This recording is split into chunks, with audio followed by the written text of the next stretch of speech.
একটা বাইরের মেয়ের জন্য 20 লক্ষ টাকা কে দেয় ভাই? অহনার কিডন্যাপিং এর কথা শুনেই অরু পুলিশের খবর দেওয়ার নাম করে বেরিয়ে যায়। তার একটু পরেই অরু কিডন্যাপার সেজে অনিকে ফোন করে এবং তার কাছে 20 লক্ষ টাকা ডিম্যান্ড করে। শ্যামলী বুঝতে পেরে যায় যে ডাল মে কুছ কালা হে। সে বলে, অহনার বাড়ির লোক থাকতে কিডন্যাপাররা অনেকেই কেন ফোন করলো? কোনো গন্ডগোল তো অবশ্যই আছে, তাদের এক্ষুনি থানায় যাওয়া উচিত। কিন্তু তার কথা অনিকেত কানেই তোলে না। এদিকে মন্দার বলে, আমাকে বলুন, আমি সাহায্য করতে পারি, আমার অভিজ্ঞতা আছে এইসব বিষয় এবং আমার সোর্সও আছে। কিন্তু অনি কোনো কথা না শুনেই তাকে তাড়িয়ে দেয়। মন্দার শ্যামলীর কাছে ক্ষমা চেয়ে চলে যায়।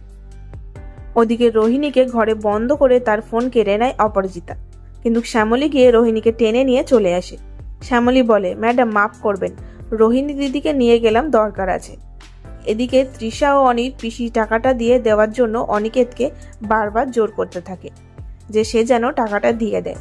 সো বন্ধুরা, তাহলে পিসি ও তৃষার পাল্লায় পড়েই কি শ্যামলীর কথার কোনো গুরুত্ব না দিয়ে ওই 20 লক্ষ টাকাটা দিতে রাজি হয়ে যাবে অনিকেত?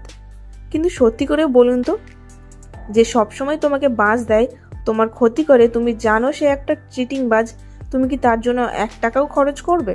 আশা করি করবে না। কিন্তু এখানে তো টাকার মূল্যটা 20 টাকা নয়, 20 লক্ষ টাকা। দেখুন কোন গোপনে মন ভেসেছে, সোম থেকে শনি রাত 8:30টায় শুধুমাত্র জি বাংলায়।